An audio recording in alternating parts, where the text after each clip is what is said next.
Top 5 NFL draft predictions. These are my predictions, and if they're not right, then of course they're not right. It's the NFL draft. Nobody can predict it. It's not, the best I've ever seen at the NFL draft in the first round as far as mock is Rick Gosselin, Hall of Fame writer, used to be with the Dallas Morning News, still does some things, podcast, but he was really good at that. Yeah, and he was only getting like 16 on a good year. Maybe. Yeah, maybe. Yeah.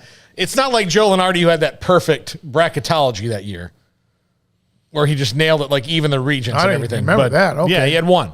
And that's like what he does all year long is figure out that stuff. So, number 5, no current player is traded on night 1, and maybe not throughout the weekend, but I think that all the other dominoes have to fall, and nobody's going to really want to give up a massive first-round pick. You heard Shereen Williams earlier talk about it, that unless the 49ers get totally bowled over, they have no reason to trade Debo. It's just about getting the money done. And once they get the money done, they will. Saquon Barkley's at a huge contract.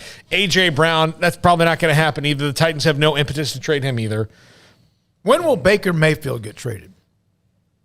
That's the question. Somebody cares to acquire Baker Mayfield. Yeah, Baker Mayfield, I wouldn't think will get traded until the third day when the quarterback options. Quarterbacks are either gone, and you look up and you still don't really know. Yeah, and even then, maybe it doesn't happen. Yeah, I gotta say it was weird with him back in Norman last weekend getting his statue unveiled, but there he is, like, NFL wise, just in complete no man's land. Really, I feel like that probably didn't hinder the event in any way, but it hindered some of the star power, his star power in a way. But yeah, I mean, I'm very curious to see where he lands. And yeah, I don't expect to, like, in particular with Debo, I don't know any better than you or anyone else for that matter, but I don't expect that'd be stupid on San Francisco's part. Like, I mean, that's the thing that I come back to is like, why would they do that? Why would they do that? I don't care how disgruntled he is or whatever. He's gonna get his money at some point. He'll be gruntled. Yeah, he'll be totally gruntled and rich. What's his value? I mean, he's a great receiver, and he's also a really good dynamic guy in the backfield.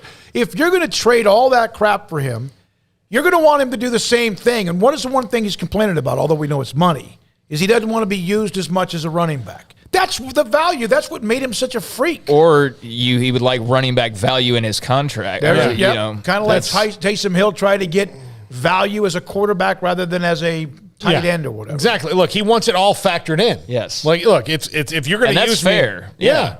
He's going to use it's the same thing as agree. Linebacker defensive ends, when they got franchised. And they'll eventually settle somewhere with that. This isn't just a guy who is complaining about his money. This is a guy who's got a very unique situation because he is kind of being used as almost a double player, but paid like a wide receiver. And in the last year of his rookie deal. Yes. And this is what they do. So he just wants money. Like everything else. Like John McClain said. Again, always about the money. Yeah. Everybody likes to be able to stand on the hill and be like, listen, I have principles. No, none of us do. It's about the money. Dave Aranda does. Yeah, apparently. But number 4, the Cowboys stay put. I just don't. This is not a draft that has somebody in it to me that would make them go gaga and move up crazily. I know that the price for picks this year is probably not as stiff as it has been in the past, but I don't see it. I think this is a draft where they stay put. And if they don't stay put, I would bet on them trading back with one of those teams like, say, Kansas City that has 2 first-round picks. But they will be mentioned probably more than anybody else, other than those who have multiple picks, the most when it comes to trade talk because it'll get the attention. Oh, you just wait, Paul, until Jamison Williams is sitting there. And yeah, I know. And then I'll be wrong. Yeah, no, I mean, that would be a move that I could totally see them making. Oh, and he's got a torn ACL, which they love. Yeah, exactly. It makes him even more of a prospect. No, I mean, but you know how they are. I mean, if there's like the next CeeDee Lamb sitting there or whatever, they would be tempted. But no, I think at this point they probably stay put unless, what happens in front obviously gets a little chaotic. Well, look, they re-signed a guy with a torn ACL in Michael Gallup. If they draft one who tore his ACL after Michael Gallup to play the same position that Michael Gallup plays would be insane. They also drafted Jalen Smith when people were predicting he may never play football again. He had drop foot. Yeah.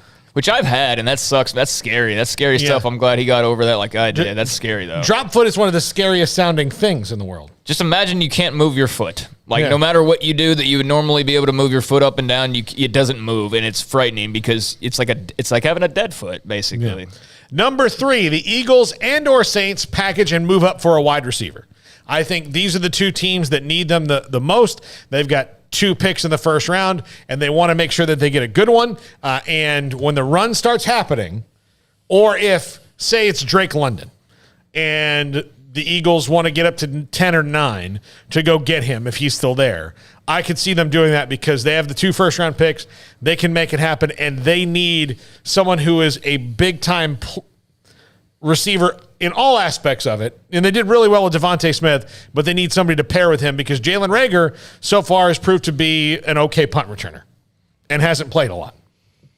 Yeah, no, I mean, don't know too much about either one of their plans, but I have seen the scuttlebutt involving that, and there are, some teams that do have quite a little arsenal of picks at their disposal that they could use. So, yeah, that'd be very intriguing to see either one of them make a move. Another team with an arsenal of picks for the first time in a long time because Bill O'Brien didn't value them or the current superstars on his roster. At number 2, the Texans move the 13th pick. I think once they draft whoever they're going to draft at 3, they'll wait and then move back a little bit at 13 and pick up more picks because there is not one single position.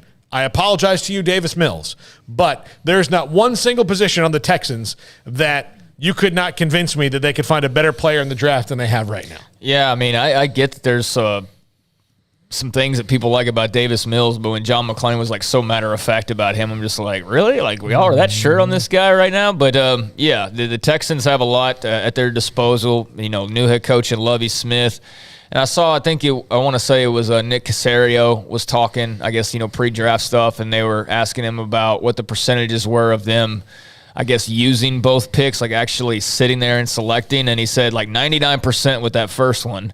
And then it's more I don't know what he said, maybe 80 or maybe even less than that with that second one. So he definitely let it be known that second one could be moving somewhere.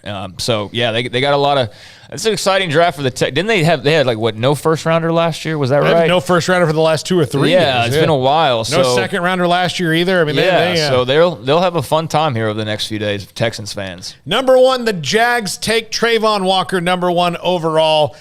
Here's why I think this. Shad Khan is tired of Trent Baalke.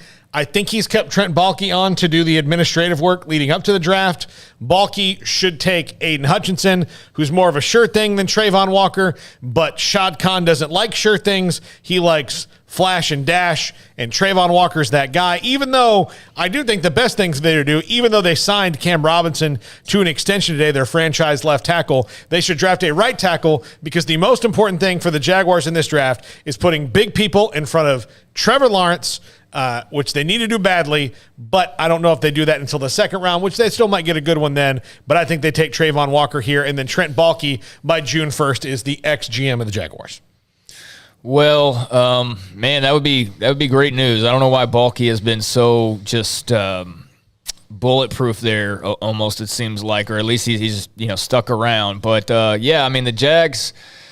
Gosh, you already got Trevor Lawrence, so you're right, man. I mean, get him some blockers, keep him healthy, and let him, have the room to be able to sit back there and use that golden arm of his. But, man, that was a rocky first year. That franchise is just sort of a mess. But now with Doug Peterson, you hope that can kind of stabilize, and maybe they finally got the right guy in there because the Urban Meyer thing was an absolute disaster. So curious to see how their new era starts off with that pick, and Walker makes sense. All right, Paul, thank you very much. Appreciate